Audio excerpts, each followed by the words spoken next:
नमस्कार। आज अपन बात करेंगे प्रधानमंत्री के ऊपर चर्चा करेंगे।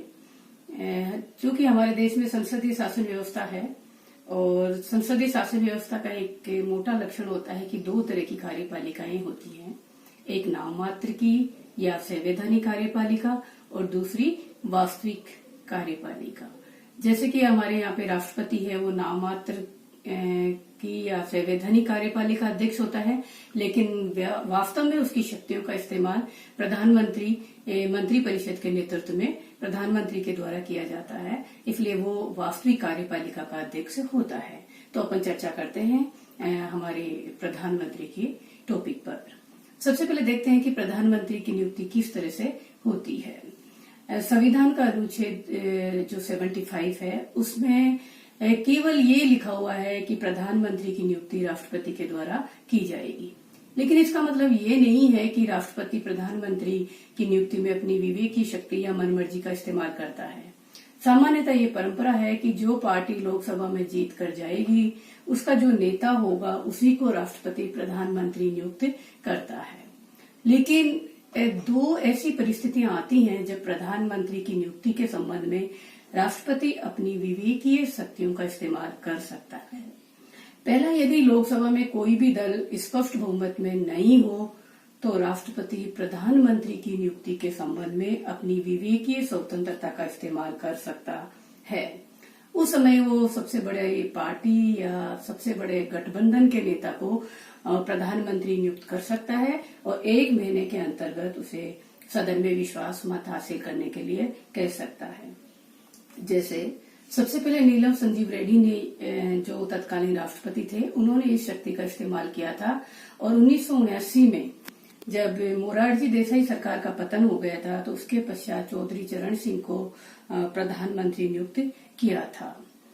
दूसरी कंडीशन तब आती है या दूसरी परिस्थिति में जब राष्ट्रपति अपनी विवेकीय शक्तियों का इस्तेमाल करता है, वो तब उत्पन्न होती है जब मान लीजिए प्रधानमंत्री की मृत्यु हो जाए और कोई उसका स्पष्ट उत्तराधिकारी नहीं हो तो राष्ट्रपति प्रधानमंत्री की नियुक्ति में अपनी विवेकीय शक्तियों का इस्तेमाल कर सकता है।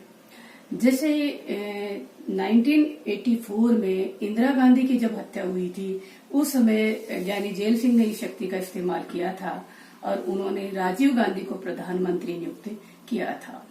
ऐसा करके उन्होंने अपनी विवेकीय शक्तियों का इस्तेमाल किया था। हालांकि उस समय राजीव गांधी संसद के सदस्य नहीं थे और उससे पहले हमारे यहाँ पे एक परंपरा ऐसी भी चली आ रही थी, जब जवाहरलाल नेहरू जी और शास्त्री जी की जब डेथ हुई थी तो उस समय जो वरिष्ठतम जो मंत्री थे हमारे गुलजारीलाल नंदा को कार्यवाहक प्रधानमंत्री बनाया गया था।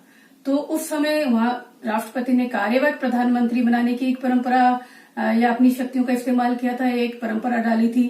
तो 1984 में जब ज्ञानी जेल सिंह ने राजीव गांधी को नियुक्त करके इस परंपरा के अलावा एक दूसरा तरीका उन्होंने इस्तेमाल किया था।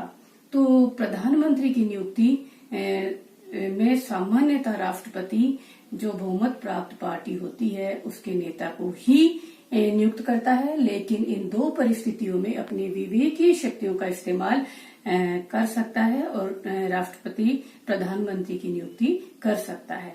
लेकिन सामान्यतः राष्ट्रपति की सोच यही होती है कि वो किसी ऐसे व्यक्ति को प्रधानमंत्री बनाने का प्रयास करता है जिसे कि सदन में बहुमत हासिल हो जाए। जब ज्ञानी जेल सिंह जी ने राजीव गांधी को बनाया था प्रधानमंत्री तब राजीव गांधी संसद के सदस्य नहीं थे, लेकिन बाद में संसदीय दल का नेता उन्हें पार्टी ने चुन लिया था और वो चलते रहे। लेकिन यदि मान लीजिए किसी प्रधानमंत्री की मृत्यु हो जाती है और ये सत्ताधारी पार्टी अपना कोई नेता अगर नियुक्त करके सिफारिश कर देती है तो राष्ट्रपति उसी को प्रधानमंत्री बनाएगा।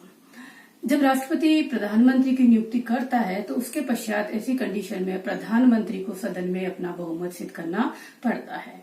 राष्ट्रपति उसे एक यथोचित समय देता है, वो 1 सप्ताह से लेकर 1 महीने तक का हो सकता है और उस समय सीमा के अंतर्गत प्रधानमंत्री को सदन में अपना विश्वास मत हासिल करना पड़ता है। अगर आप थोड़ा सा दृष्टि देखें अपने पहले वाले इतिहास पे या अपनी राजनीतिक व्यवस्था पे तो चरण सिंह थे, वीपी सिंह थे, चंद्रशेखर थे, पीवी नरसिम्हा राव थे, 2 बार अटल बिहारी वाजपेयी थे, एच डी देवेगौड़ा थे, आई के गुजराल थे, ये इसी तरह नियुक्त किए गए थे प्रधानमंत्री और बाद में उन्हें समय देकर बहुमत हासिल करने का प्रयास इन्होंने किया था। और चौधरी चरण सिंह एक ऐसे प्रधानमंत्री नियुक्त किए गए थे जिन्होंने बिना बहुमत हासिल किए ही लोकसभा को भंग करने की सिफारिश कर दी गई थी। इसके पश्चात राष्ट्रपति जब नियुक्त करता है तो संसद के दोनों सदनों में से किसी में भी प्रधानमंत्री की नियुक्ति कर सकता है। देखिए, हमारे यहाँ ऐसा कोई प्रावधान नहीं है कि प्रधानमंत्री लोकसभा का ही सदस्य हो। ये जो नियम है वो ब्रिटेन में लगा हुआ है कि वहां कॉमन सभा का सदस्य ही प्रधानमंत्री नियुक्त किया जाएगा, लेकिन हमारे यहाँ ऐसा कोई प्रावधान संविधान में नहीं है। तो राष्ट्रपति लोकसभा या राज्यसभा दोनों में से किसी भी एक सदस्य को प्रधानमंत्री नियुक्त कर सकता है या नेता चुना जा सकता है। मैं आपको याद दिलाना चाहूंगी, जब इंदिरा गांधी फर्स्ट बार जब प्राइम मिनिस्टर बनी थी 1966 में, तब वो राज्यसभा के सदस्य हुआ करती थी। इसी तरह जो देवेगौड़ा थे वो राज्यसभा के सदस्य थे। और सबसे बड़ी बात मैं आपको और ये बताना चाहूंगी कि मनमोहन सिंह जो थे, जिन्होंने 2 कार्यकाल अपना पूरा किया था 2004 और 2009 में जो चुने गए थे प्रधानमंत्री, वो भी राज्यसभा के ही सदस्य थे। तो हमारे यहाँ पे राज्यसभा और लोकसभा दोनों में से प्रधानमंत्री नियुक्त किए जा सकते हैं। एक चीज और प्रधानमंत्री के संबंध में है कि वो संसद का सदस्य होना जरूरी होता है, चाहे वो राज्यसभा के हो चाहे वो लोकसभा के हो। लेकिन यहाँ पर एक प्रावधान और किया गया है कि राष्ट्रपति किसी ऐसे व्यक्ति को भी प्रधानमंत्री बना सकता है जो संसद का सदस्य नहीं होता है, लेकिन उसे 6 महीने के अंतर्गत संसद की सदस्यता लेनी होती है। जैसा कि मैंने आपको पहले भी बताया कि राजीव गांधी जब चुने गए थे तो संसद के सदस्य नहीं थे, लेकिन 6 महीने के अंतर्गत संसद की सदस्यता उसे लेनी होती है।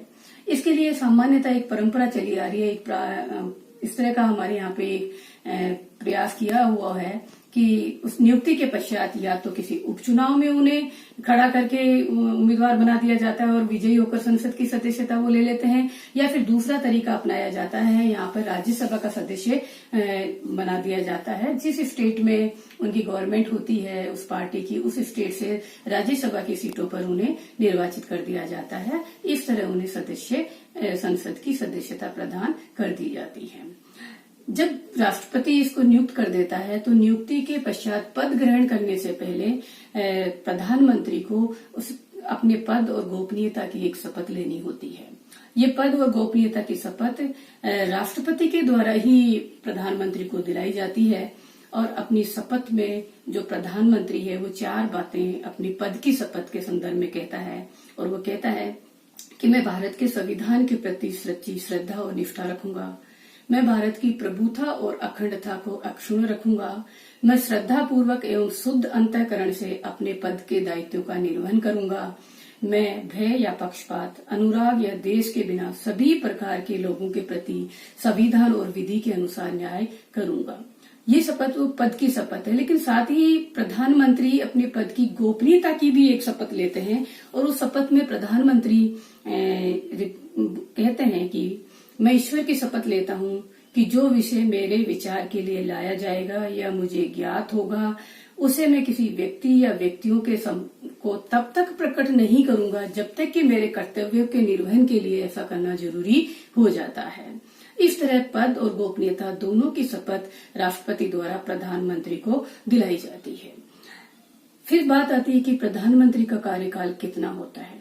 सामान्यतः प्रधानमंत्री लोकसभा के साथ साथ चलते हैं। जब भी नई लोकसभा आती है तो वो अपना प्रधानमंत्री नियुक्त करते हैं, लेकिन संविधान में एक लाइन लिखी गई है कि प्रधानमंत्री का कार्यकाल निश्चित नहीं है, वो राष्ट्रपति के प्रसाद पर्यंत अपने पद पर बना रहता है।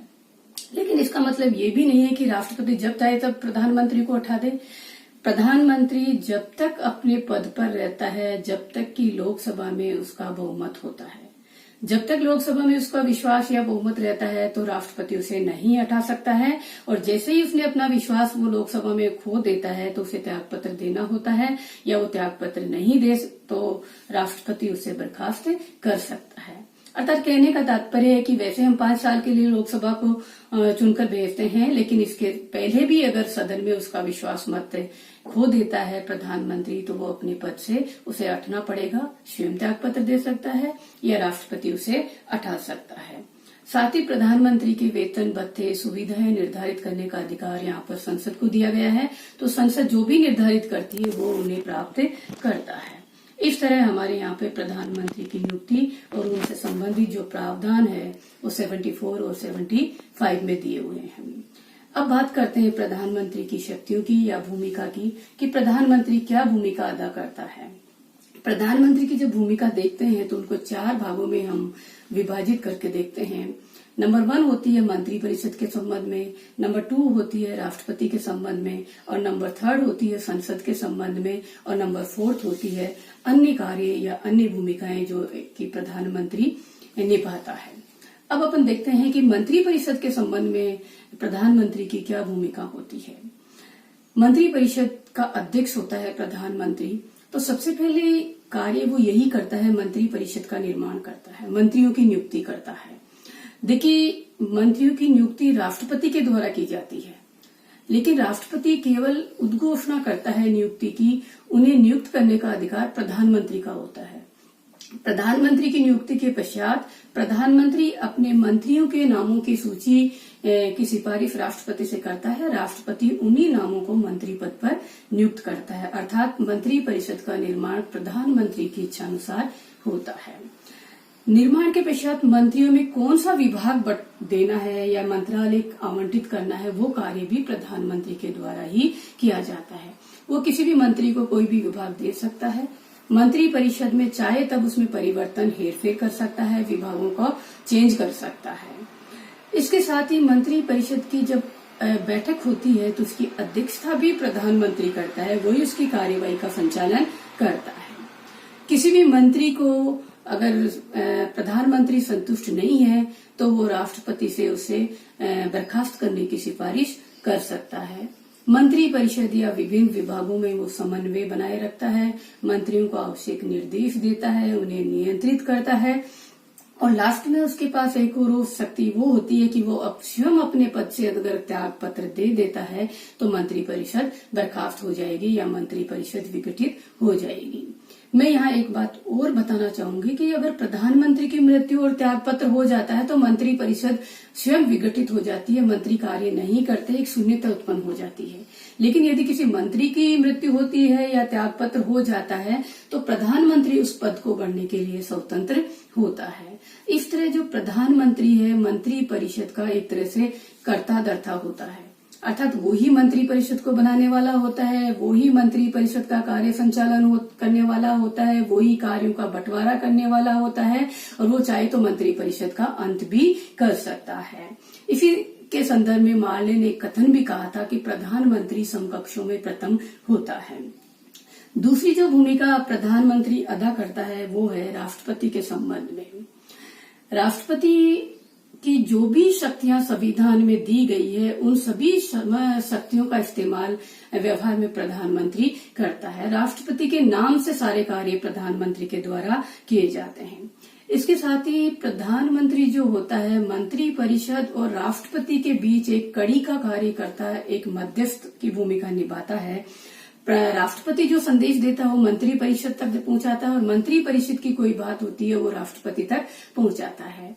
इसके अतिरिक्त अनुच्छेद 78 में प्रधानमंत्री के 3 कर्तव्य भी निर्धारित किए गए हैं राष्ट्रपति के संबंध में, और वो कर्तव्य जो है वो इस तरह के हैं कि संघ के क्रियाकलाप, प्रशासनिक व्यवस्था और विधायन के संबंध में प्रधानमंत्री का ये कर्तव्य होता है कि वो राष्ट्रपति को अवगत कराए। यदि राष्ट्रपति कोई जानकारी प्रधानमंत्री से लेना चाहता है प्रशासन विधायन के संबंध में, तो भी प्रधानमंत्री का कर्तव्य है कि राष्ट्रपति को वो जानकारी प्रदान करे। इसके अलावा यदि किसी मंत्री ने कोई निर्णय लिया है और समस्त मंत्री परिषद ने उस पर विचार विमर्श नहीं किया है तो राष्ट्रपति उसे मंत्री परिषद के समक्ष विचारार्थ रखने के लिए निर्देश दे सकता है और प्रधानमंत्री वो कार्य भी करता है। इसके अतिरिक्त राष्ट्रपति जितनी भी नियुक्तियां करता है, चाहे वो भारत का महान्यायवादी हो, नियंत्रक महालेखा परीक्षक हो, चाहे लोक सेवा आयोग का अध्यक्ष और सदस्य हो, चाहे मुख्य निर्वाचन आयुक्त हो या वित्त आयोग हो या अन्य कोई भी संवैधानिक पदों पर जिनके द्वारा राष्ट्रपति नियुक्ति की घोषणा करता है जिन पदों पर, उन सब की सिफारिश भी प्रधानमंत्री के द्वारा ही की जाती है। तीसरी जो भूमिका होती है प्रधानमंत्री की, वो होती है संसद के संबंध में। प्रधानमंत्री देखिए निम्न सदन अर्थात लोकसभा का भी अपना सदन का नेता होता है, तो संसद से संबंधित भूमिका भी उसे अदा करनी होती है। जैसे मान लीजिए संसद का सत्र बुलाना, उसको स्थगित करना या सत्रावसान करना, ये घोषणा राष्ट्रपति करता है, लेकिन इन सबकी सिफारिश प्रधानमंत्री के द्वारा की जाती है। प्रधानमंत्री एक टाइम टेबल बना के राष्ट्रपति को देता है कि इस समय संसद का सत्र बुलाना है, स्थगित करना है। ये सारे कार्य प्रधानमंत्री तय करके राष्ट्रपति को देता है और राष्ट्रपति केवल औपचारिक घोषणा करता है। इसके साथ ही प्रधानमंत्री लोकसभा को विघटित करने की या भंग करने की सिफारिश भी राष्ट्रपति को करता है और कई बार हमारे यहाँ पे ऐसा किया भी गया है। साथ ही संसद में सरकार की नीतियों की घोषणा भी प्रधानमंत्री करता है। ये घोषणा भी दो तरह से करता है प्रधानमंत्री। एक होता है कि जब संसद का प्रथम अधिवेशन होता है और वर्ष का पहला अधिवेशन होता है, तो राष्ट्रपति का अभिभाषण संसद में होता है और उस अभिभाषण के माध्यम से सरकार की नीतियों को स्पष्ट किया जाता है और वो अभिभाषण प्रधानमंत्री के द्वारा ही तैयार करके राष्ट्रपति को दिया जाता है।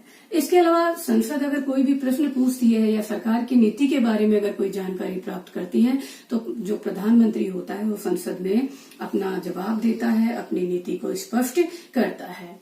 इसके अलावा एक आधुनिक समय में एक नया कार्य और प्रधानमंत्री और मंत्री परिषद के माध्यम से किया जाने लग गया कि विधेयक तैयार किए जाने लग गए और वो विधेयक सारे तैयार करके संसद में प्रस्तुत भी किए जाने लग गए और संसद उन्हें स्वीकार करती है खाली। इस तरह संसद के साथ भी प्रधानमंत्री की भूमिका जुड़ी हुई है। संसद को संचालित करने में, अधिवेशन बुलाने में, उसको स्थगित करने में, भंग करने में प्रधानमंत्री की महत्वपूर्ण भूमिका होती है। इसके अलावा प्रधानमंत्री कुछ और भी भूमिकाएं अदा करता है। जैसे मान लीजिए कि वो जितने भी आयोग होते हैं, नीति आयोग है, राष्ट्रीय विकास परिषद है, अंतर्राज्यीय परिषद है, अंतर्राष्ट्रीय एकता परिषद है और राष्ट्रीय जल संसाधन परिषद है, इस तरह की जो भी परिषदें बनाई गई है, उन सबका अध्यक्ष प्रधानमंत्री होता है, तो उनसे संबंधित कार्य भी वो करता है, वहां पे भी अपनी भूमिका अदा करता है। इसके साथ ही विदेश नीति का निर्धारक और क्रियान्वित करने का काम भी प्रधानमंत्री के द्वारा ही किया जाता है। विदेश नीति निर्माण करने के साथ साथ उसकी क्रियान्विति के लिए प्रधानमंत्री बहुत सारे कदम उठाता है, दूसरे देशों की यात्राएं करता है, सद्भावनाएं यात्राएं करता है, दूसरे देशों में अपने अनुकूल माहौल तैयार करने का प्रयास करता है, संधि और समझौते करता है। तो इस तरह के जो कार्य है विदेश नीति को क्रियान्वित करने की संबंधित वो सारी भूमिकाएं वो अदा करता है। वो केंद्र सरकार का मुख्य प्रवक्ता भी होता है। केंद्र सरकार की तरफ से केंद्र सरकार की नीतियों के बारे में, केंद्र सरकार की द्वारा उठाए जाने वाले कदमों के बारे में जानकारी भी देता है। इसके साथ ही वो आपदा प्रबंधन का भी प्रमुख होता है। यदि मान लीजिए देश में कोई आपदा आ रही है, कोई महामारी है, कोई क्राइसिस है, तो उस समय उसका प्रबंधन करने की ड्यूटी भी प्रधानमंत्री की होती है। जैसा कि अभी अपन देखते हैं, अभी कोरोना महामारी चल रही है और हमारे जो प्रधानमंत्री हैं नरेंद्र मोदी बार बार जनता के साथ संबोधित कर रहे हैं, जनता से रूबरू हो रहे हैं और इसके बारे में जानकारी दे रहे हैं और आवश्यक कदम उठा रहे हैं। वो देश का नेता भी होता है और नेता होने के नाते विभिन्न समुदायों के लोगों से मिलता है, उनकी समस्याओं को सुनता है, उनके जो ज्ञापन होते हैं वो लेता है, उन समस्याओं का समाधान करने का प्रयास भी करता है। वो सत्ताधारी दल का भी नेता होता है, अपनी पार्टी का भी एक नेता होता है, तो पार्टी या राजनीतिक दल से संबंधित कार्य या भूमिकाएं भी वो अदा करता है।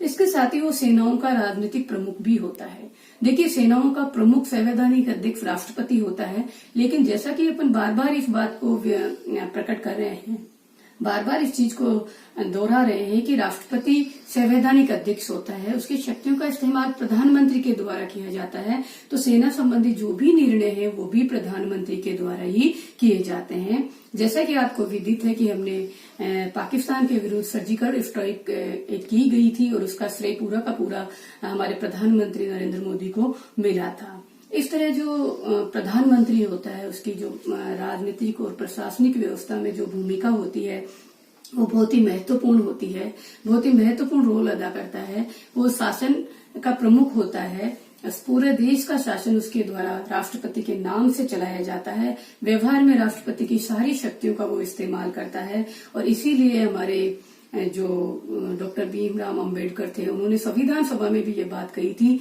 और उन्होंने हमारे प्रधानमंत्री की तुलना अमेरिका के राष्ट्रपति से की थी। इसके अलावा बहुत सारे ऐसे विद्वान हैं जिन्होंने प्रधानमंत्री की भूमिका के संबंध में अपनी बातें कही हैं। जैसे लॉर्ड माले बोलते हैं कि प्रधानमंत्री समकक्षों में प्रथम है तथा कैबिनेट रूपी चाप के मुख्य प्रस्तर हैं। सर विलियम वर्मर हार्टकोट बोलते हैं कि प्रधानमंत्री तारों के बीच चंद्रमा है। जेनिक्स कहते हैं कि प्रधानमंत्री सूर्य के समान है जिसके चारों ओर ग्रह परिभ्रमण करते हैं। मुनरो कहते हैं कि वह राज्य की नौका का कप्तान है। रेमजी मेयर कहते हैं कि राज्य के जहाज का मल्लाह है। HRG ग्रिप्स कहते हैं सरकार देश की प्रमुख है और वो सरकार का प्रमुख है। इस तरह प्रधानमंत्री की भूमिका के संबंध में बहुत सारे विद्वानों ने बहुत सारी इस तरह की कोटेशन या इस तरह की टिप्पणियां की गई है। और आधुनिक समय तो प्रधानमंत्री की जो भूमिका इतनी अधिक हो गई है, इतनी अधिक महत्वपूर्ण हो गई है कि संसदीय शासन व्यवस्था को प्रधानमंत्री व्यवस्था भी कहा जाने लग गया है। क्योंकि प्रधानमंत्री का महत्वपूर्ण भूमिका होती है, महत्वपूर्ण रोल होता है, तो संसदीय शासन व्यवस्था का व्यवहारिक रूप आधुनिक समय में प्रधानमंत्री व्यवस्था में बदलता जा रहा है या उसे प्रधानमंत्री व्यवस्था भी कहा जाने लग गया है। हमारे देश में भी इसी तरह प्रधानमंत्री की भूमिका बहुत ज्यादा महत्वपूर्ण है। देश के प्रशासन के लिए वो जिम्मेदार है, उत्तरदायी है और उसकी महत्वपूर्ण भूमिका अदा वो कर रहा है। धन्यवाद।